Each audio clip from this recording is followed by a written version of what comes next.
Okay, so today's video is going to be a love letter to my dream empaths. As always, you are my mission, empaths are my mission, and my path is through Christ. Okay, so today we're going to talk about, this is kind of going to be like a sonnet or a love letter to my dream empaths. If you are jealous and you're a spiritual empath, you can find your video. Okay, I already did y'all one. Okay, so today we're going to talk about dream empaths. Now, I actually have 3 friends that are dream empaths. So I'm going to give you kind of my perception of seeing kind of their beauty and their light through my eyes, right? So, hey, Tamika, Jessica, and Yans. Y'all probably don't like that I said your name anyway because y'all be shy and secretive, but but we're going to talk about kind of the beautiful patterns that I see within these sisters.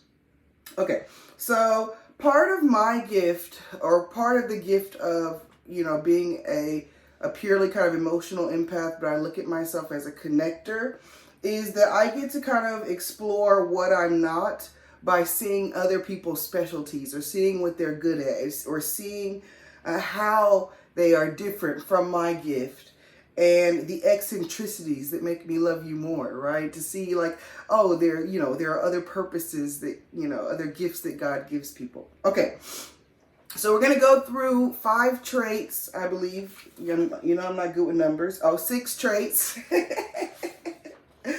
of the dream empath. Number 1, dreams are your jam. You love some sleep and you love some dreams, right? You love some dreaming. And it's not escape, right? I don't think of it as escapism, which is what it will be for me.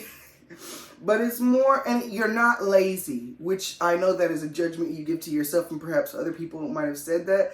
But sleep is just your jam. You enjoy it. It's refreshing. It's a place that you can dwell. And that is not me. And that actually is not a lot of spiritual empaths either. Like, I don't necessarily like dreaming, right? My dreams are kind of scary, and I don't necessarily like to remember them. And my dream empath friends will tell you I've recounted some scary dreams. Anyway, number 1, dreaming, sleeping is your jam. Number 2, you have lucid dreaming, or awareness you are in a dream state. Awareness that you are in a dream. So for normal people, not normal, for non-dream empaths, you guys are normal. For non-dream empaths, I don't usually be thinking that I'm dreaming while I'm dreaming, right? I'm just in it, and I am kind of a movie character that's moving within the dream, right?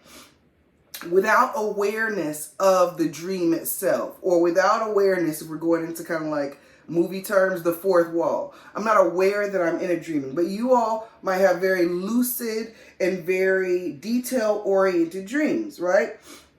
Now, also in this is, I'm going to give you an example, is that you may have a person, not like a person, but like a symbol or a guide or a representation of safety in your dreams, right? It's the representation of safety, security, someone who makes you feel comfortable that might be there in your dreams, right? It's not necessarily a person. It's in your psyche, right? So in my girlfriend's example, a lot of times I will show up in her dream, and I'm like, oh, I wasn't there, right? But I think that is a time where she has lucid dreaming, and sometimes I show up in the dream to make her feel like, hey, everything's okay. This is a lucid dream, which is kind of weird, but it's not weird, right? Because, okay, I'm going to give you my example, and then you'll see you're not weird. So I had this very vivid dream of when, I was I was in the bottom of like a hotel, and I was running at the bottom and in the bowels of the hotel. If you don't understand the bowels, there's no top, right? You just see like empty stuff and air conditioning, all this tubing and stuff. So I'm running down there as fast as I can, and all I'm thinking about is running, and I have to get out, and I have to get out. So I run, and I burst out into kind of like this large courtyard where there's city buildings everywhere, and I look, and there's fire coming down from the sky. Like things are just coming down like asteroids, or I don't know if it's playing, but it was just it was a night sky, but the entire sky was lit up with fire. Okay, this is a dream, right? So I am like, oh crap, right? I looked up at the sky and said, let me find a dark place to see where I could run to. And when I looked up, it was like the entire night sky was lit up to where there was nowhere to go, which means everywhere there was fire raining from everywhere, except for right at the top, there was a little shining of stars, right? So anyway, I'm freaking out and I'm like, you know what? Okay, this is how I die, right? I saw the end of times. And then suddenly, I walk up, or LeVar Burton walks up to me. And I don't know if you know who LeVar Burton is.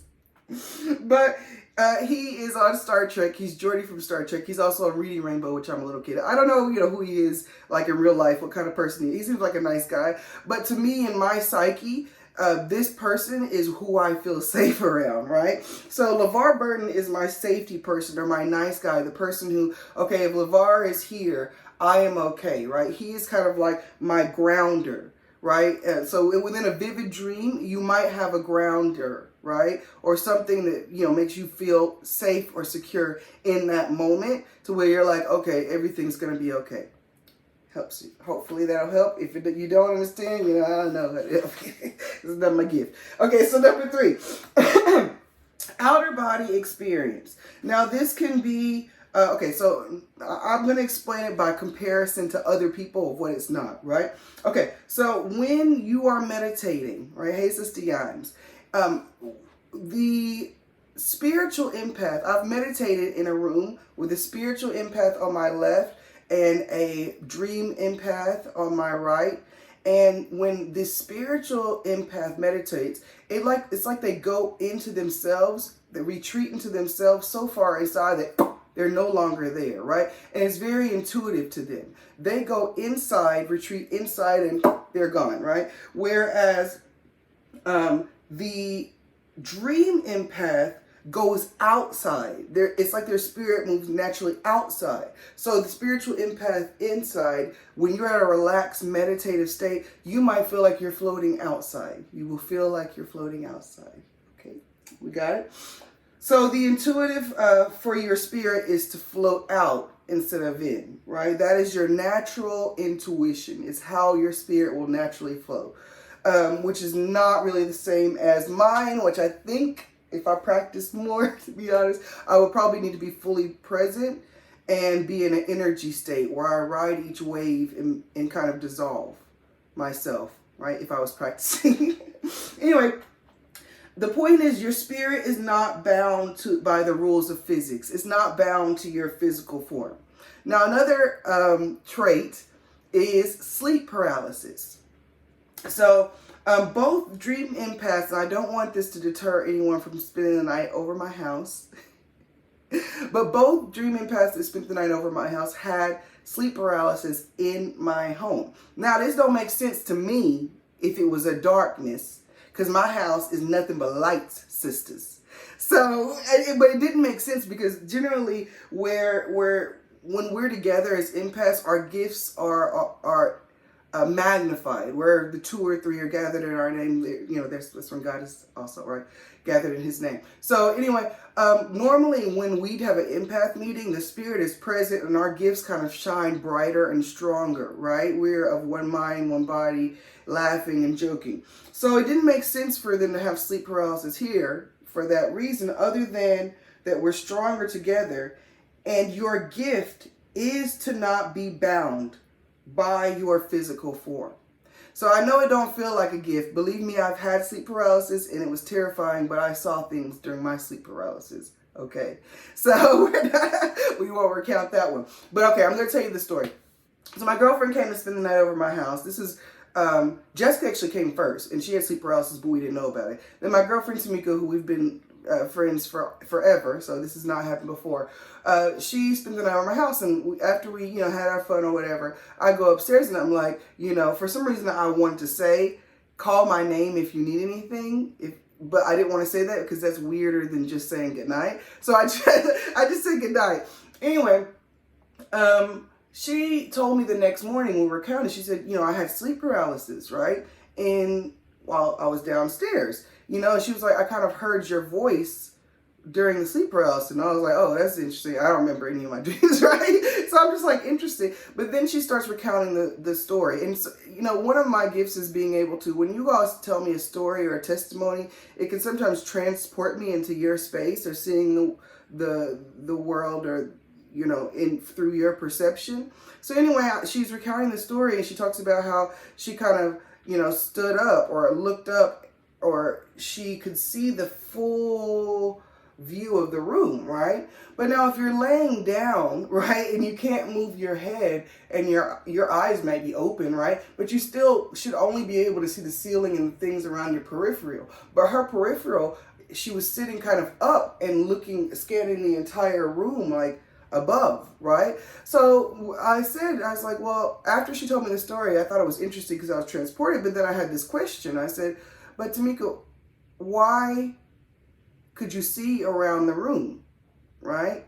Sorry, I said your name too many times. I won't say it again. Why could you see around the room? And we were like, oh crap! And it made me realize that, you know, perhaps you're not necessarily bound, right? Anyway, it's a part of your gift, although it's terrifying. It's not that you're. Anyway, we'll just keep going.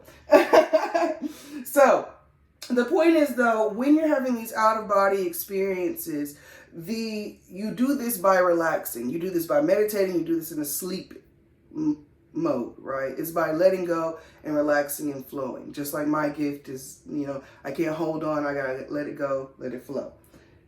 You know. Okay, so number 4. You all are kinder to your vessel than the rest of us. What do I mean? This body is a vessel, and I gotta be honest with you, I don't be taking care of my vessel that well. You know, generally I'm quite destructive. I got some destructive tendencies, right? But I noticed that you all, compared to also the spiritual empaths, you know, food might be a struggle, right? As you know, the ancient kind of medium spiritual empaths had the same, you know, area, but I'm a little bit jealous of it. Because y'all be practicing self-care. You care about your body. You go to the doctor. You go to the follow-ups. We don't be doing that. Okay, a lot of the other empaths, we don't be taking care of our for. Y'all do a lot of stuff, but you don't think you do a lot of stuff. Y'all going to go work out. My girlfriend be like, oh, well, I went to this class. And I'm like, I've been in the house for 3 weeks. Anyway, y'all be doing a lot, but you think you're not doing a lot. You know, you get your hair done. You get your nails done. More than the rest of us by comparison. So this is a good trait, which shows me you look a bit like your vessel is something from the outside in, from the outside, right? Like your spirit, you're looking at it and caring it for it a little bit more objectively than the rest of us in our form, you know? Okay, that's number 4. You're just better to your body. Okay, number 5. Okay, I don't know if this is a point, but I love you guys.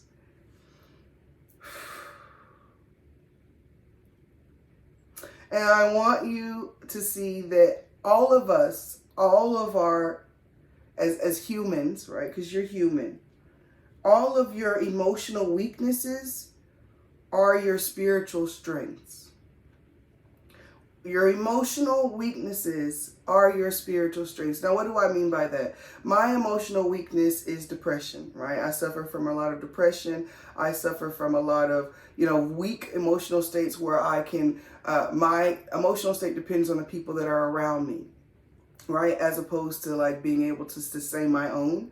I have weak boundaries, right? But that is also my gift, right? Because as an emotional empath, my weak boundaries allow me to see people in more intimate ways, right? My weakness, when it's submitted, God uses my vulnerability as a gift for his glory, right? So anyway, anxiety is one of your major traits or signs. That is human and that is normal, and you are human, right? So as a sign, you know, for a dream empath, you might suffer from anxiety or worry, as opposed to an emotional empath who suffers from depression. And like one of the signs for an emotional empath might be, like I've checked myself into mental institution or I've had mental breakdowns, right? That is one of the signs for emotional. Well, you all are, it's anxiety and like overthinking. You are normal. I know a lot of you think, I'm so weird and I'm so awkward, but you all see yourselves as awkward, but you aren't, and you've never been awkward to me or weird to me. You've always felt like home to me. You guys are loving and you're kind. And I love you, and you're beautiful, and you're special. You're amazing to me. You're a gift. Whew. Okay.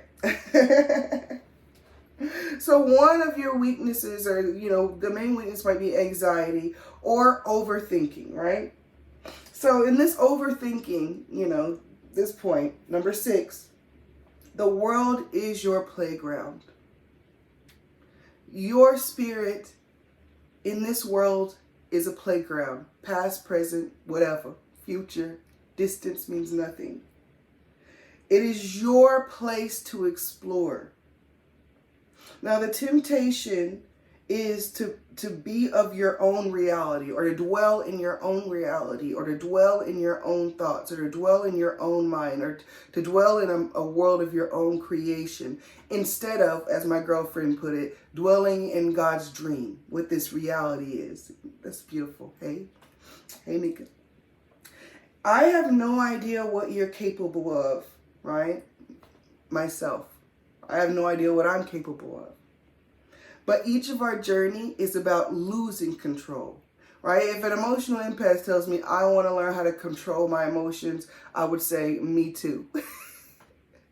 But I look at myself not like a battery or not something to hold on, but it's letting go and being more of a conduit, being, almost see-through or transparent, which has to do with my weakness of being invisible, right? That a part of my gift is when I'm invisible, people can shine through other people's lights, God's light, right?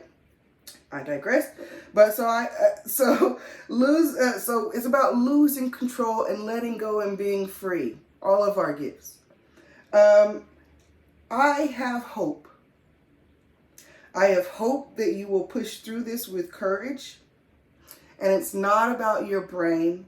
It's about your spirit. It's about that eternal thing that dwells within you. It is not your thoughts. It's the light that I see in you. And the last one, I wasn't trying to speak in tongues. I was just stuttering. Can I? Okay. So I can't wait to hear your adventures. Right? I think of each of our journeys, each of our testimonies, each of our gifts adds to our experience, adds to my perception. And every gift and every kind of spiritual empath, dream empath, emotional empath, all of our gifts kind of work together for good. So I cannot wait to hear your adventures, right? I cannot wait to hear about your journeys, right? And I'm sorry, I forgot to mention that if I push you too hard, because I am pushy, I'm sorry. I'm really sorry. Wishing you love, lights, and guidance, and sweet dreams through the Holy Spirit. Amen.